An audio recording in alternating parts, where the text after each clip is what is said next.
नमस्कार दोस्तों, get success 247 की एक और न्यू वीडियो में आप सभी का स्वागत है। दोस्तों आज इस वीडियो में देखने वाले हैं रेलवे के सभी एग्जाम्स के लिए रीजनिंग के इंपॉर्टेंट क्वेश्चंस और ये हमारा पार्ट नंबर 2 है। पार्ट नंबर 1 मैंने पहले ही दे दिया है, चैनल पे आके देख लेना। यहाँ ऊपर वाइट लाइन में लिंक आ रहा होगा, नीचे आपको डिस्क्रिप्शन में लिंक मिल जाएगा और साथ साथ हमारी मैथ्स की भी क्लासेज रेगुलरली चल रही है, तो चैनल पर आके वो भी देख लेना। वीडियो क्लास में अपना स्कोर जरूर बताना कि आपके कितने सही और कितने गलत हुए। चैनल को अभी तक सब्सक्राइब नहीं किया तो कर देना, साथ साथ बेल आइकन को भी प्रेस कर देना। अब स्टार्ट करते हैं आज का वीडियो। तो आज का हमारा पहला क्वेश्चन क्या कहता है कि नीचे दी गई आकृति में त्रिभुजों की कुल संख्या कितनी है, यानी कि इसके अंदर आपको फाइंड आउट करना है टोटल नंबर ऑफ ट्राइंगल्स। इसके अंदर टोटल त्रिभुज कितने हैं, ट्राइंगल्स कितने हैं। फटाफट से देखिए कि कितने हैं और थोड़ा सा आपको टाइम मिल जाएगा, उसके बाद मैं आपको इसका आंसर बता दूंगा कि टोटल इसके अंदर कितने ट्राइंगल्स हैं। ऐसे क्वेश्चन आपके रीजनिंग में एक क्वेश्चन पक्का आता है, तो फटाफट से सॉल्व कीजिए। उम्मीद कर रहा हूँ आपने सॉल्व कर लिया होगा और कर भी रहे होंगे साथ साथ में। अब मैं आपको इसका आंसर बता देता हूँ। सेकंड ऑप्शन आपका यहाँ से करेक्ट हो जाएगा। इस ट्रायंगल के अंदर छोटे बड़े सभी मिला के टोटल आपके 16 ट्रायंगल्स आपको यहाँ पे मिल जाएंगे, यानी कि जैसे कि एक तो ये हो गया, इस टाइप से ये हो गए, इस टाइप से सभी जब आप काउंट करोगे तो आपको टोटल नंबर ऑफ ट्रायंगल्स यानी कि त्रिभुज मिलेंगे 16। तो सॉल्व ज़रूर करना, अगर नहीं किया है तो सॉल्व करोगे तभी आपको चीज़ें यहाँ पर समझ में आएगी। चलते हैं अगले क्वेश्चन की ओर। अगला क्वेश्चन क्या कहता है कि दीपक अपने कार्यालय से निकला और पूर्व की ओर 5 किलोमीटर चला और फिर बाईं ओर मुड़ गया तथा अपने घर तक पहुंचने के लिए 12 किलोमीटर चला।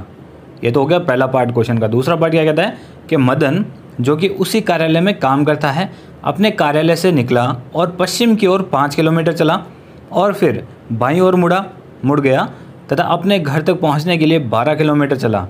दीपक और मदन के घर के बीच की लघुत्तम दूरी कितनी है, शॉर्टर डिस्टेंस कितना है, वो आपको यहाँ पे फाइंड आउट करना है। तो ये आपको पूरे डायग्राम के साथ देखना पड़ेगा। फटाफट से देख लीजिए, 5-10 सेकंड का टाइम ले लीजिए, उसके बाद मैं इसे पूरा सॉल्व कर दूंगा आपके लिए। इसका डायग्राम ज़रूर बताना, डायग्राम बनाए बिना ये समझ में आएगा नहीं। मैं भी आपको पूरे डायग्राम के साथ यहाँ पर समझा दूँगा। चलिए साथ साथ में सॉल्व करते हैं, आप अपना जो क्वेश्चन है वो सॉल्व करते रहिए।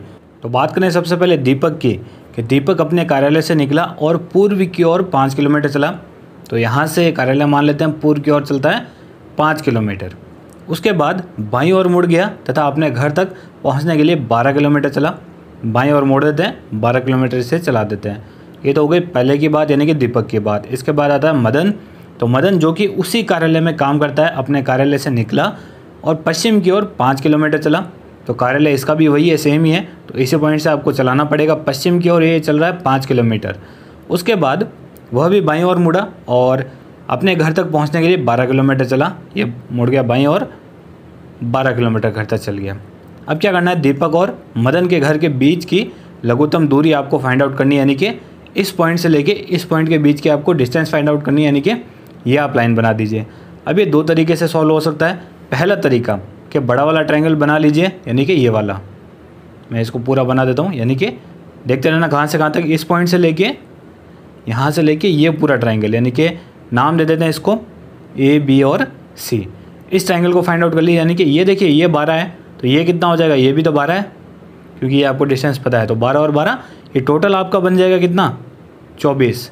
इस हिसाब से ये वाली डिस्टेंस कितनी है, ये आपकी 10, क्योंकि देखिए यहाँ से यहाँ तक 5 है, यहाँ से यहाँ तक 5 है, टोटल हो गई आपकी 10। तो पाइथागोरस थ्योरम लगाओ, ये वाले डिस्टेंस निकालो, आंसर आपका डायरेक्टली आ जाएगा। कैसे करना है कि 10 का स्क्वायर प्लस 24 का स्क्वायर और इसका पूरा कर दो अंडर रूट, तो ये बन जाएगा आपका 100 प्लस 24 का स्क्वायर आपका बन जाता है 576। ठीक है, तो ये पूरा अंडर रूट में है, 576 प्लस 100 676। अब 676 किसका अंडर रूट है, इसका अंडर रूट क्या मिल जाएगा आपको, 26। तो सी वाला ऑप्शन, थर्ड वाला ऑप्शन आपका करेक्ट हो जाएगा। दूसरा तरीका ये था कि इसका जो पूरा ट्रायंगल ये बन रहा है, इसके जो 2 छोटे छोटे ट्रायंगल्स है ना, इनका अलग अलग निकालो और इनकी जो छोटी छोटी ये वाली डिस्टेंस है ये फाइंड आउट कर लो। एक की कर लो, ये आ जाएगी 13, तो दूसरे की भी आएगी आपकी 13।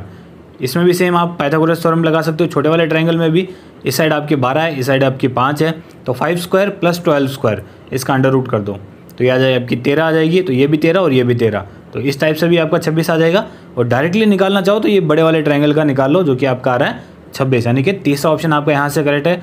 चलते हैं अगले क्वेश्चन की ओर। अगला क्वेश्चन क्या कहता है कि नीचे एक दिए गए एक कागज़ पर सामने की ओर कुछ अंक चिन्हित किए गए हैं, ये इसकी बात हो रही है, कुछ अंक बनाए गए हैं, नंबर्स लिखे गए हैं, ठीक है, और पीछे कुछ भी लिखा नहीं गया है, इनके पीछे कुछ भी लिखा नहीं गया है, सिंपल सी बात है, आगे की तरफ आपको जो दिख रहा है सिर्फ वहीं पर लिखा है। उस कागज़ के अंक बाहर की ओर से दिखाई दे इस रूप से मोड़कर एक पासा बनाया गया, यानी कि ये जो 4 आपको दिख रहा है ऑप्शंस में, इस टाइप से एक डाइस बनाई गई है, यानी कि पासा बनाया गया है। अभी जो पासा है, अब आपको ये बताना है कि इससे बन सकता है कि नहीं बन सकता, कौन सा बन सकता है इन 4 ऑप्शन में से। तो इधर वाला जो क्वेश्चन का सेकंड पार्ट है वो पढ़ लीजिए। नीचे दिए गए विकल्पों में से कौन सा पासे को सटीक रूप से प्रदर्शित करता है, कौन सा बन सकता है इन 4 में से, एक ही बनेगा, वो आपको देखना है, फटाफट से देखिए, फिर मैं आपको इसका डायरेक्टली आंसर बता देता हूँ। सोचिए कोई भी एक ऑप्शन जो भी आपको सही लगता है वो सोच लेना। इसका यहाँ पे तीसरा ऑप्शन करेक्ट हो जाएगा। ये वाली डाइस यहाँ पे इससे बन सकती है, बाकी फर्स्ट नहीं बन सकती, सेकंड नहीं बन सकती और फोर्थ नहीं बन सकती, क्योंकि ये जो नंबर्स है अंदर सब खेल इसी का है। तो ये नंबर्स आपको ध्यान से देखने ज़रूरी है, जो इस फॉर्मेट में दे रखे हैं उस हिसाब से यहाँ पे बनेंगे। तो तीसरा ऑप्शन आपका यहाँ से करेक्ट है। चलते हैं अगले क्वेश्चन की ओर। अगला क्वेश्चन, यदि बाहरी आकृति को घड़ी की सुई के अनुसार 270 डिग्री से और अंतरस्थ आकृति यानी कि अंदर वाली जो आकृति है, जो फिगर है, को घड़ी की सुई के विपरीत 270 डिग्री से घुमाया जाता है, तो नीचे दी गई आकृतियों में से कौन सी आकृति मूल आकृति के समान होगी। यानी कि इन चारों को जो दिया गया है क्वेश्चन के अंदर, उस हिसाब से आपको घुमाना है अंदर वाली और बाहर वाली दोनों आकृति को, और उसके बाद देखना है कि घुमाने के बाद सेम ऐसा कैसा आपको फिगर मिल जाए। तो कौन सा होगा वो आपको बताना है इन चारों में से। मैं आपके लिए चीज़ें हटा देता हूँ, 1 सेकंड। अब आप इसका आंसर देख लीजिए फटाफट से और बताइए कि कौन सा ऑप्शन आपका यहाँ से करेक्ट है।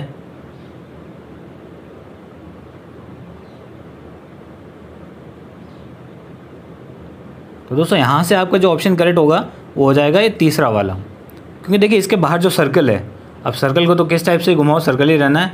अगर इसका कोई किनारा होता है, जैसे कि स्क्वायर है, रेक्टेंगल है, मतलब रेक्टेंगल वगैरह है, तो अगर इसको 90 डिग्री घुमाए तो ये हिसाब से बन जाएगा, ठीक है। और ये इस टाइप से बन सकता है, नीचे की तरफ जा सकता है, इस टाइप से बन सकता है, या जो भी है अलग अलग फिगर बन सकते हैं। लेकिन बात करें अगर सर्कल की तो ये इसी टाइप से रहने वाला है। चलिए, और अंदर की जो आकृति है वो है ये वाली। अब इसने कहा है कि अंदर की जो आकृति है वो सुई के जो विपरीत है 270 डिग्री घुमाना है, तो इसको भी कैसे भी घुमा लो ये सेम ही रहेगा। तो ये वाली जो आकृति है तीसरी वाली, वो जैसा ओरिजिनल है वैसे की वैसे बाद में रहेगी। तो तीसरा ऑप्शन आपका यहाँ से करेक्ट है। चलते हैं अगले क्वेश्चन की ओर। अगला क्वेश्चन, एक रिटेल स्टोर में अधिक ग्राहकों को आकर्षित करके उच्च बिक्री का लक्ष्य रख रहा है, ठीक है। उन्होंने गतिविधियों और प्रचार पर अपने विपणन जो बजट है को बढ़ा दिया है। इस कथन से पहचान करें कि नीचे दी गई धारणाओं में से कौन सा अनुमान अंतर्निहित है। नीचे दी गई मतलब ये चार ऑप्शन है, इनमें से कौन सा एकदम सटीक बैठेगा इसके हिसाब से, क्वेश्चन के हिसाब से। अब चारों ऑप्शन आपको पढ़ने पड़ेंगे इसके लिए। तो क्या करना, सिंपली वीडियो को पॉज कर लो यहाँ पे और चारों को आराम से पढ़ो। मैं आपको यहाँ पे इसका डायरेक्टली आंसर बताऊँगा, फिर आप अपना आंसर मैच करना। पहले आंसर सुन लोगे तो क्वेश्चन करने का कोई मतलब नहीं रहेगा। तो पहले वीडियो को पॉज करो, 4 ऑप्शन पढ़ो, जो भी आपको लगता हो सही वो अपने दिमाग में रखो, फिर मैं जो आंसर बताऊँगा उससे मैच कर लेना, ठीक है। तो आपको पता चल जाएगा। तो यहाँ से मैं आपको करेक्ट ऑप्शन बता रहा हूँ, इसका हो जाएगा सेकंड वाला। गतिविधियाँ और प्रचार से स्टोर में आने वालों की संख्या बढ़ेगी और अधिक ग्राहकों से तात्पर्य अधिक खरीदारी और अधिक व्यवसाय होगा। सीधी सी बात है, इससे पूरा का पूरा ये रिलेट कर रहा है। चलते हैं अगले क्वेश्चन की ओर। अगला क्वेश्चन, एक लड़का मंच पर प्रदर्शन कर रहा है, उसकी ओर इशारा करते हुए लड़के के पिता के बगल में बैठे हुए दर्शकों में से एक आदमी ने कहा, वह उस औरत के पति का बेटा है जो मेरी पत्नी के ससुर की बहू है। बस यही पूरा का पूरा क्वेश्चन है। अब आपको ये पहचानना है कि मंच पर प्रदर्शन करने वाले लड़के से उस आदमी का क्या संबंध है। सिंपल सा क्वेश्चन है, थोड़ा सा ट्रिकी है, घुमा फिरा के पूछा, लेकिन मुझे पता है आप कर लोगे, रीजनिंग ज़्यादा हार्ड होती नहीं है। तो फटाफट से सोचिए कि इसका ऑप्शन क्या होगा। लगाइए, जो भी ट्रिक आपको लगानी है फटाफट से कीजिए क्वेश्चन को। मैं आपको इसका सिंपली सीधा का सीधा डायरेक्ट आंसर बता दूंगा, फिर आप अपना आंसर मैच कर लेना। तो इसका जो करेक्ट ऑप्शन बनेगा वो बनेगा आपका चौथा वाला। तो वो जो है लड़का है जो मंच पर प्रदर्शन कर रहा है, उससे उस आदमी का जो संबंध है वो उसका है चाचा। आपको यहाँ पे समझ में आ जाएगा जब आप इसे सॉल्व करोगे। या फिर आपने कर भी लिया होगा। तो यहाँ पे इसका चौथा ऑप्शन करेक्ट हो गया। चलते हैं अगले क्वेश्चन की ओर। अगला क्वेश्चन, यदि अंग्रेजी वर्णमाला में सम संख्या यानी कि आपके जो इवन नंबर है पर आने वाले सभी अक्षरों को हटा दिया जाए लेकिन उनमें से भी 4 के गुणकों को छोड़कर, ठीक है, सम संख्याओं को हटाना है। सम संख्या आपकी जो इवन होती है जैसे कि 2, 4, 6, 8, 10, 12, लेकिन इनमें से भी 4 के जो गुणांक है उनको नहीं हटाना है, उनको रखना है। तो नई वर्णमाला श्रृंखला में 13वें स्थान पर कौन सा अक्षर आएगा, यह आपको बताना है। फटाफट से कीजिए इस क्वेश्चन को, फिर हम इसे पूरा का पूरा सॉल्व करेंगे।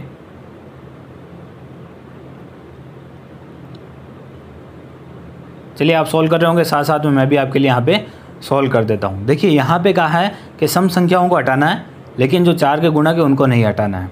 तो विषम संख्या है वो तो आएगी, उस पर कौन सा है, सबसे पहला ए आ जाता है आपका, उसके बाद बी नहीं आएगा क्योंकि ये सम संख्या पर आता है, यानी कि बी आपका सेकंड नंबर पर आएगा, इस हिसाब से बी नहीं आएगा।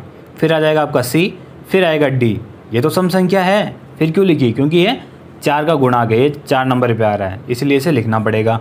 फिर इसके बाद नेक्स्ट आ जाएगा आपका ई, फिर एफ नहीं आएगा, फिर आ जाएगा आपका जी, फिर आ जाएगा आपका एच, आई, जे नहीं आएगा, के आ जाएगा, एल आ जाएगा, एम, एन नहीं आएगा, ओ आएगा, पी आएगा, क्यू आएगा। आगे करते रहो तो आपकी इच्छा है। 13वां नंबर आपका क्यू ही, आपको गिन सकते हो 1 2 3 4 5 6 7 8 9 10 11 12 एंड क्यू आपका बन जाएगा 13th। तो थर्ड ऑप्शन आपका यहाँ से करेक्ट हो रहा है। दोबारा से करना और खुद ज़रूर करना। क्वेश्चंस को जब तक खुद सॉल्व नहीं करोगे तब तक कोई भी चीज़ें आपको समझ में नहीं आएगी, प्रैक्टिस आपकी नहीं होगी। चलते हैं अगले क्वेश्चन की ओर। अगला क्वेश्चन, नीचे दी गई श्रृंखला में पहचान करेगी, ये जो क्वेश्चन मार्क है, प्रश्न मार्क का चिन्ह है, के स्थान पर क्या आ सकता है, BX, DU, FR, HO, JL, LI, फिर यहाँ पे क्या आएगा ये आपको देखना है। सीरीज़ का क्वेश्चन है, सिंपल सा अल्फ़ाबेटिकल सीरीज़ है आपकी। फटाफट से देखिए क्या आएगा, क्या आपको चीज़ यहाँ पे दिख रही है, क्या सीरीज़ बन सकती है।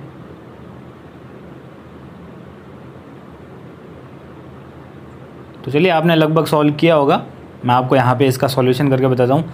देखिए पहला है आपका B, फिर C नहीं आ रहा, फिर आ रहा है D, फिर E नहीं आ रहा, फिर आ रहा है F, यानी कि एक एक छोड़ के अगला आपकी वैल्यू आ रही है।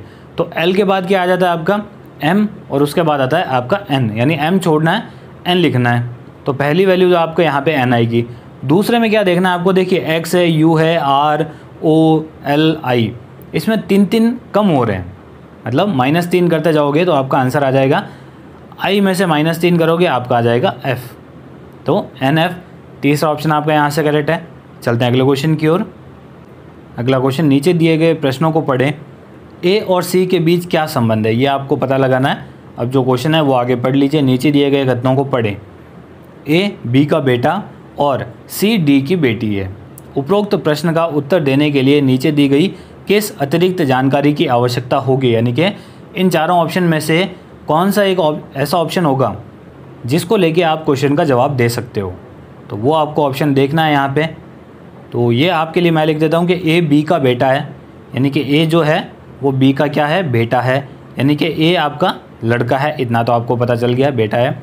दूसरी चीज़ है कि C D की बेटी है, C यहाँ पे लड़की है और ये D की बेटी है। अब ये भी आपको बताना है कि A और C के बीच में क्या संबंध है, इन दोनों के बीच में। तो कैसे पता लगेगा कौन सा ऑप्शन करेक्ट होगा, वो आपको यहाँ पे देखना है।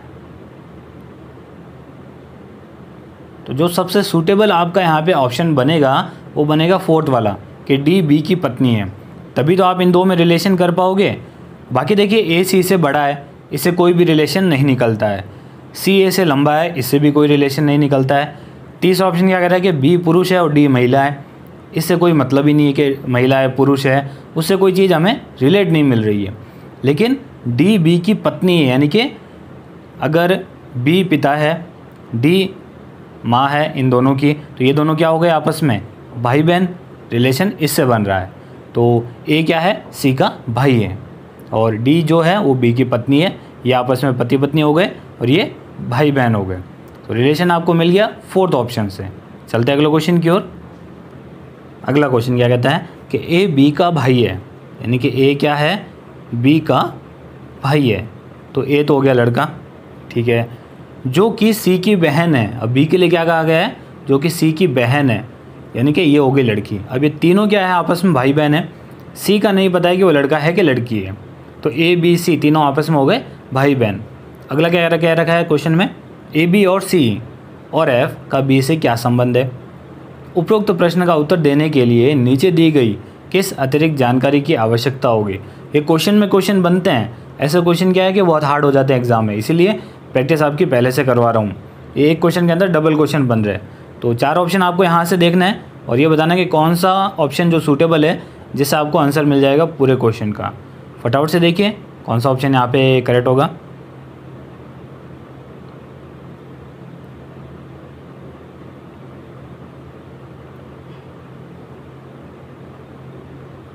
देखिए जो सबसे सूटेबल ऑप्शन लगेगा आपको वो लगेगा सेकंड वाला, ई ए के पिता है। ई क्या है, ए के पिता है, तो वो ई बी के भी पिता होंगे, सी के भी पिता होंगे, क्योंकि ये तीनों क्या है आपस में भाई बहन। और यहाँ पे जो एफ़ है वो इसकी पत्नी हो जाएगी, यानी कि एफ़ माता है ए बी सी की, एफ़ तो इन तीनों की माता हो जाएगी और ई क्या हो जाएंगे, इन तीनों के पिता। तो ई और एफ़ आपस में क्या हो जाएंगे, पति पत्नी, और ये इन तीनों के माता पिता है। तो ई और एफ़ माता पिता हो गए, ए बी सी इनके बेटे और बेटियां हो गए। तो ये हो गए आज के आपके पूरे के पूरे 10 क्वेश्चन। उम्मीद कर रहा हूँ आपको क्वेश्चन सारे समझ में आएंगे, नहीं समझ में आए तो दोबारा देख लेना, और जो भी आपका स्कोर रहा हो कमेंट करके बता देना। ऐसे ही और वीडियो चाहते हो तो कमेंट कर देना। ये वाला वीडियो पसंद आता है तो लाइक ज़रूर करना, कोई भी डाउट हो तो कमेंट करना, और चैनल पर पहली बार आए हो, पहली बार विजिट कर रहे हो तो चैनल को सब्सक्राइब और बेल आइकन को क्लिक ज़रूर करना। तो दोस्तों धन्यवाद, मिलते हैं एक वीडियो में।